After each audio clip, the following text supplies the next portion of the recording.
السلام عليكم. من فترة مش كبيرة المخرج عمرو سلامة بيخرج بتصريح بيقلب الدنيا، وهو إن إسماعيل ياسين هو أسوأ ممثل في تاريخ السينما المصرية. ساعتها الناس كلها هجمته بشكل عنيف عشان بعدها يخرج ويعتذر عن تصريحاته. بس لو أنت فاكر إن عمرو سلامة هو أول واحد هاجم إسماعيل ياسين تبقى غلطان. الفنان الراحل عمر الشريف في واحد من لقاءاته قال إن إسماعيل ياسين لا يصلح إنه يكون كوميديان في أي بلد في العالم، وإن الجمهور اللي بيضحك عليه جمهور ساذج. فيا ترى هل إسماعيل ياسين كان بيضحك فعلا؟ وهل كان ظاهرة كوميدية فريدة أثرت في صناعة السينما بشكل عام؟ ولا كانت كوميديته أوفر ومصطنعة ومش بتضحك غير الأطفال وما قدرش يطور منها وكانت ترند لفترة من الزمن وبعدها انتهت؟ وهل إسماعيل ياسين خدعنا السنين دي كلها وطلع مقتبس شخصيته وكاركتره وحتى أفكار أفلامه من ممثل فرنسي شهير؟ وإيه الأسباب اللي وصلت واحد كان ماركة مسجلة وبتتعمل أفلام باسمه لشخص في نهاية حياته وصل بيه الحال إنه يشتغل مونولوجيست في الكازينوهات؟ كل الأسئلة دي هنجاوب عليها النهاردة، فيلا حضر فنجان قهوتك وروق دماغك وتعال أقولك على الحكاية.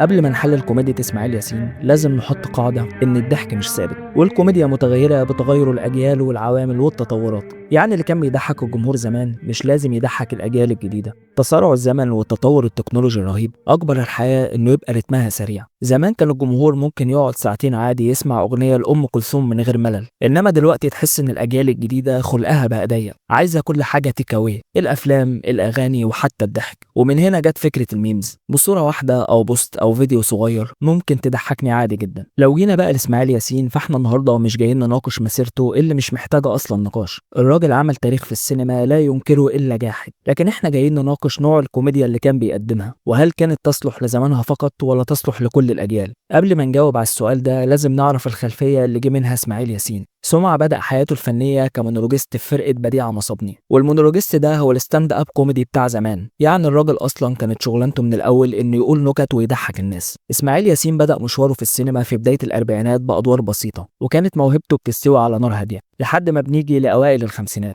وهنا بتتشكل ملامح الشخصية والكاركتر اللي إسماعيل ياسين تقريبا هيكمل بيه لنهاية مسيرته. وهنا قبل ما نحكم لازم نشوف إيه هي السمات اللي ميزت كوميديا إسماعيل ياسين. قبل سمعة كان في مجموعة من المدارس الكوميدية المختلفة: نجيب الريحاني، علي الكسار، عبد الفتاح الأسري، بشارة وكيم، وكل واحد فيهم كان ليه بيرسونا وبيتميز بأسلوب خاص عشان يجي إسماعيل ياسين ويخلق حالة جديدة في الكوميديا. والسمات اللي كانت بتميز كوميديته كانت مختلفة عن اللي قبله. سمعة كان بيعتمد بشكل كبير على كوميديا الكاركتر، يعني الضحك بيبقى طالع من الشكل الخارجي للشخصية، فتلاقيه كان بيعتمد على الحركات الجسدية وتعبيرات الوجه المبالغ فيها، ودي كانت مدرسة مش هو أول حد يعملها. الحاجة التانية هو شكل إسماعيل ياسين نفسه. تكوينه الجسماني وملامحه كان ليهم عامل كبير في نوع الكوميديا اللي كان بيقدمها. العينين الجحظة والبق الواسع والسنان العريضة كلها أدوات كان بيعتمد عليها سمعة بشكل أساسي، مع اعتماده على بعض الأصوات واللازمات اللي كان بيستخدمها تقريبا في معظم أعماله سواء صوتية أو حركية. يعني تقدر تقول إن سمعة كان فنان اللازمة الواحدة، ما كانش بيغير لازماته بين كل عمل والتاني، وده لأن إسماعيل ياسين كان هو نفسه الكونسيبت.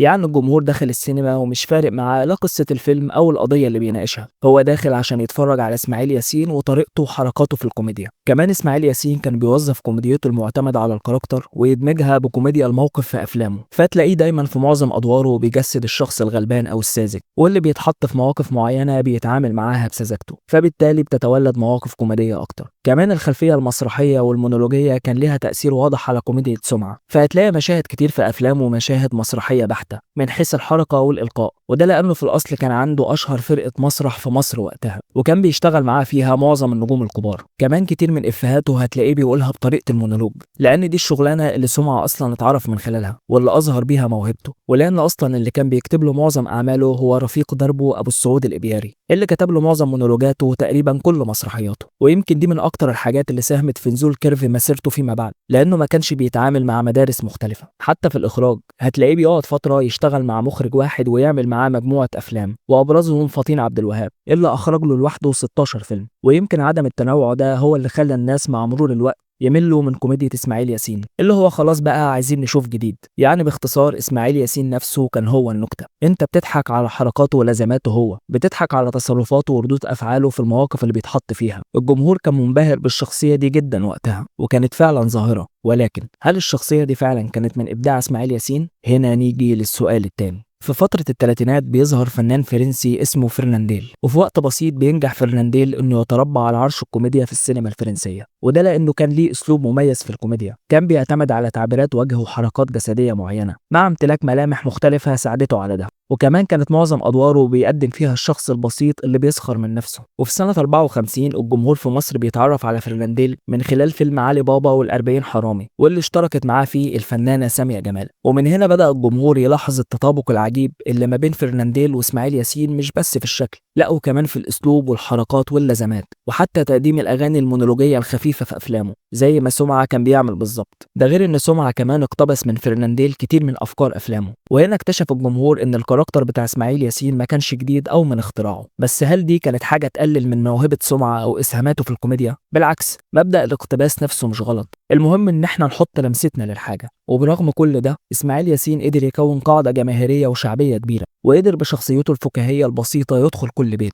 ويضحك الكبار والصغيرين، واسمه أصبح براند بيتعمل بيه أفلام ومسرحيات، ووصل إنه يكون في حقبة من الزمان الممثل رقم 1 في مصر والأعلى أجرا، والمنتجين بيقفوا طوابير على باب بيته. ولكن كل حاجة حلوة للأسف ليها نهاية. وهنا نيجي للسؤال الأخير: ليه واحد كان يعتبر أهم ممثل في مصر فجأة يوصل بيه الحال في نهاية حياته إن الكل بيتخلى عنه؟ أنا هنا مش هناقش اللي حصل معاه من حجز الضرائب على ممتلكاته أو إبعاده عن الساحة بأمور سيادية زي ما بيقال، لكن هناقش الموضوع من وجهة نظر فنية. هل ملل الجمهور من شخصية سمعة اللي قدمها تقريبا في معظم أعماله كانت من ضمن أسباب تدهور مسيرته؟ مشكلة سمعة إنه ما كانش متقبل فكرة تغير الذوق العام، وإن الجمهور محتاج يشوف نوع كوميديا جديد، وده حصل بظهور جيل جديد وقتها، جيل فؤاد المهندس وعبد المنعم مدبولي وثلاثي أضواء المسرح، ومن بعدهم عادل إمام. ظهور الجيل ده بعث نوع جديد من الكوميديا، بعيد كل البعد عن كوميديا الكاركتر اللي كان سمعة بيتميز بيها، وبقى فيه تنوع أكتر. وهنا الجمهور بدأ يركز مع الجيل ده، وللأسف سمعة ما قدرش يواكب التطور اللي حصل ويغير من جلده، وكان بيشتغل فقط باسمه وتاريخه. وكان بديهي جدا إن المنتجين يروحوا للي يبيع أكتر واللي الجمهور عايزه. ده غير زي ما قلنا إن سمعة للأسف كان بيعتمد على ناس معينة فقط في شغله، وهنا ما كانش فيه تنوع يخرجه من النمطية اللي وصل لها. وللأسف إسماعيل ياسين فهم اللعبة متأخر جدا، ومع الخبطات اللي ورا بعض من حجز الضرائب على ممتلكاته لعزوف المنتجين عن التعامل معاه، بيلاقي نفسه بيترشح لأفلام بس بأدوار ثانوية، وهنا بتصعب عليه نفسه جدا، فبيسافر لبنان وبيشتغل هناك في أدوار بسيطة. ولما الدنيا بتسود في وشه بيرجع تاني لنقطة الصفر. وهنا سمعة كان لازم يعمل فول ستوب ويعيد تقييم المرحلة من تاني. كان لازم يعرف إن سنه وشكله مش هيسعفوه إنه يقدم نوع معين من الأدوار، وإنه مش لازم يكون هو البطل.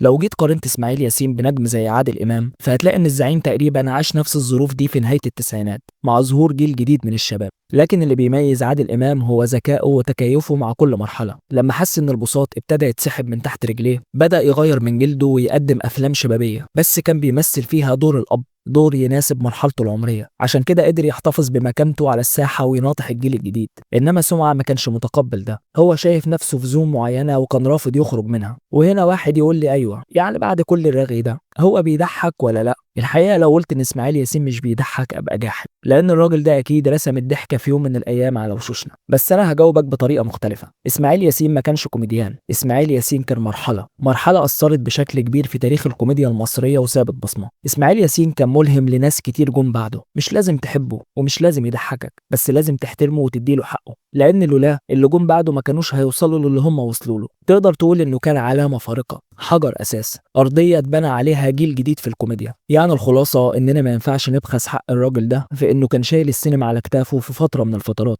وكان أكبر النجوم بيتمنوا يشتغلوا معاه. ممكن ما يكونش فعلا بيضحك كل الناس، وممكن كتير يشوف إن كوميديته مصطنعة ومبالغ فيها، بس كل ده ما يمنعش إنه كان حالة فريدة ونقلة في تاريخ الكوميديا أيا كانت نوع كوميديته اللي كان بيقدمها. وحتى لو خرجنا بره إطار الكوميديا فهو كان ممثل تقيل وكان فعلا بيمتلك موهبة كبيرة. وأعتقد إنه لو كان حسبها صح وغير من جلده واتجه للدراما كنت هتشوف واحد من أعظم الأداءات في التاريخ. وانت بقى قول لي في الكومنتس، هل إسماعيل ياسين كان بيضحك فعلا ولا كوميديته كانت مرحلة وعدت؟ وبس يا سيدي، لو الحلقة عجبتك ما تنساش اللايك والسبسكرايب، وهستنى رأيك في الكومنتس أكيد. أشوفك على خير يا صاحبي، سلام.